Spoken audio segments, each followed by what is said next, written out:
sat alone, desperate for views, doing our best, but it ain't easy on Zoom. We made you laugh a little bit, although at times we were quite obviously shockingly tired of it and a little pissed. So Sam, I loved you and your strumming I have missed. Lockdown was hard, human contact barred, but now we're back and we send you our warm regards. So if you have 10 minutes, why don't you go watch the Cultaholic morning news show? Listen to the sound of lunatics. So why don't you go watch the morning news show? Cultaholic news show. That'll do. Oh, I've missed that, mate. WWE Network partners are concerned by Bryan and Punk's reported AEW signing. A major sponsor is upset with All Elite Wrestling, and Kurt Angle was offered an AEW or Impact return. So we're kicking off with the story that everybody's talking about right now. You know what's going down. Well, do you know what's going down? Nobody knows what's going on. I think Phil Brooks and Bryan Danielson know what's going down. Maybe Tony Khan as well. Obviously, following the reports that Bryan and Punk have signed with AEW, are going to be appearing imminently. We've got a little backstage info from Andrew Zarian regarding WWE's network partners and how they feel about this whole shebang. So Zarian tweeted yesterday, spoke to someone from one of the networks right after today's Mat Men podcast. Here is what this person said. WWE is not as concerned about the possible Bryan and CM Punk signing as AEW as we are. So they're saying that essentially the network partners are more worried, and we don't know which network partner this is. This could be Fox, it could be who knows. Yeah. But it appears that the networks realise the sort of value of Bryan or Punk. Oh yeah, I mean it's a pretty big toofer, that one. That's a very big, buy one get one free deal. Good. I don't think it's free. He followed up saying WWE's network partners are shocked, and the AEW is pulling off the CM Punk deal. The partners are shocked because they're not big wrestling fans. They only know names, and when they hear a name like that, they wonder why would they let him go. They really don't know the interworkings, and of course they are shocked. There's a lot of stuff going on with the partners. I mean, it's understandable. They're two wrestlers with huge name value. And Punk, obviously, although he's very unsuccessful in UFC, he's more familiar to more people. His loss was overturned. His loss was overturned. One of his losses was overturned. I mean, it's huge. We could sit here and talk about dream matches, what we want them to do, whatever, but it's just massive. And it's interesting to see that the networks are more concerned than the company themselves. Well, I mean, this is the thing. When somebody from outside the wrestling sphere who works in the TV bubble still, when they hear a name they recognise, they know that must be a big name because it's a niche thing they don't watch, but they know the name. Yeah. So if that name is defecting to another company, I mean, you're gonna be terrified, because then it's the question we've all been asking, right? What are you gonna do if they get them? How are you gonna you're gonna just somehow bring back 24-year-old Hulk Hogan? Like, what are you gonna do?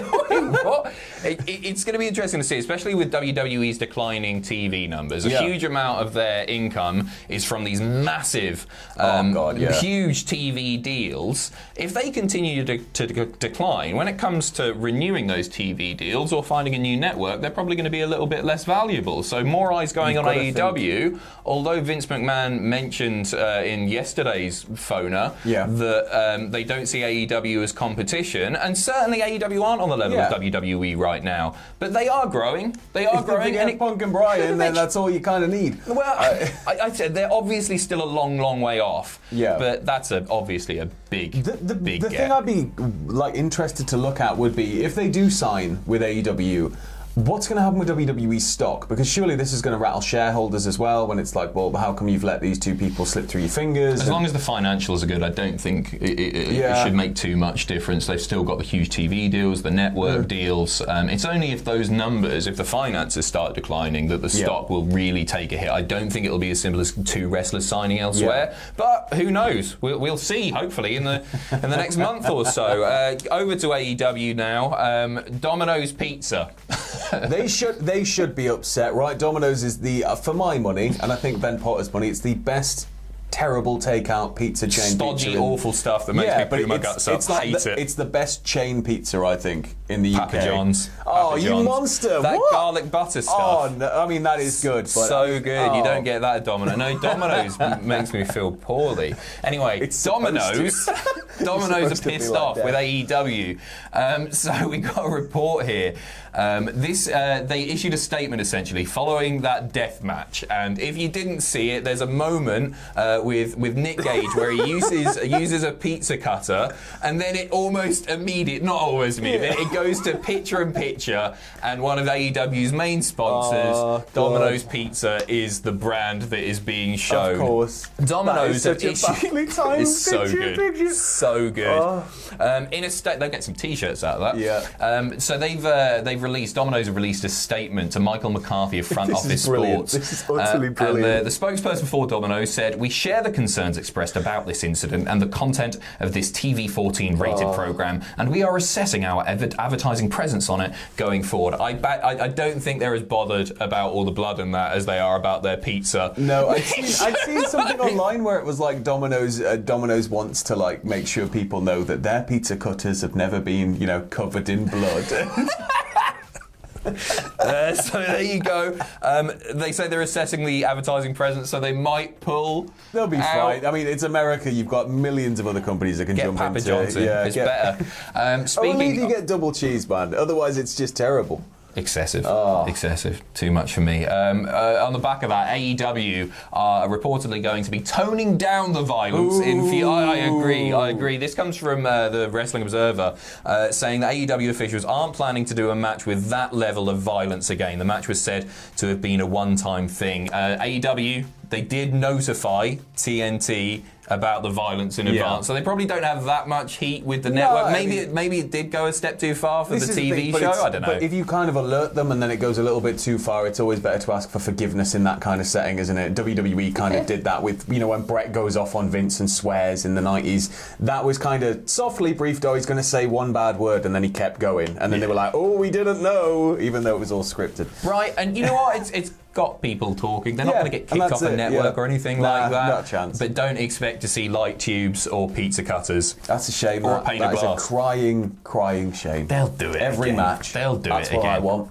Next up, over to NXT UK now, a big stipulation match taking place next week. First time we've ever seen this in NXT UK. We got A-Kid and Jordan Devlin facing off in a 30-minute Iron Man match. Big fan of A-Kid. Yes, big fan of A-Kid, especially. Fan of A-Kid. So tune into that on Thursday's episode of NXT UK. If they just got Mr. Beasley from All the Sport, they could have had a ladder match, because he invented the ladder match. He did invent the ladder match. And there would have been, 30-minute Iron Man ladder match. First time ever. We are finishing off with the news that a particular WWE Hall of Famer was offered a final run in AEW and Impact, and that man is Kurt Angle. This is an interesting one. He spoke to Fightful, and during the interview, he revealed that he was offered a deal to join AEW for a run, and it came after Shaq texted him to join, which was reported on back in May.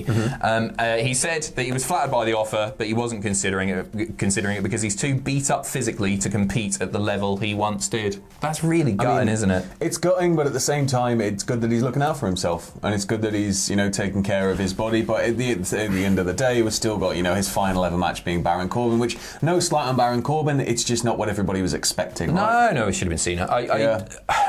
I don't know. I like Baron Corbin. I think we might see one more angle match, just a one-off. If the money's right, if Saudi Arabia right, maybe or something like that, they might bring him back for one more. But the thing is, like, people are really quick to go like, oh yeah, it's fun watching with Baron Corbin. It hasn't tarnished his legacy. It's Kurt Angle, for goodness sake. That's it. It's like you just don't remember the match, which is, I guess, that's the sad part of it. It's not really a memorable goodbye match for him. I've never watched it back. You know, I watched it.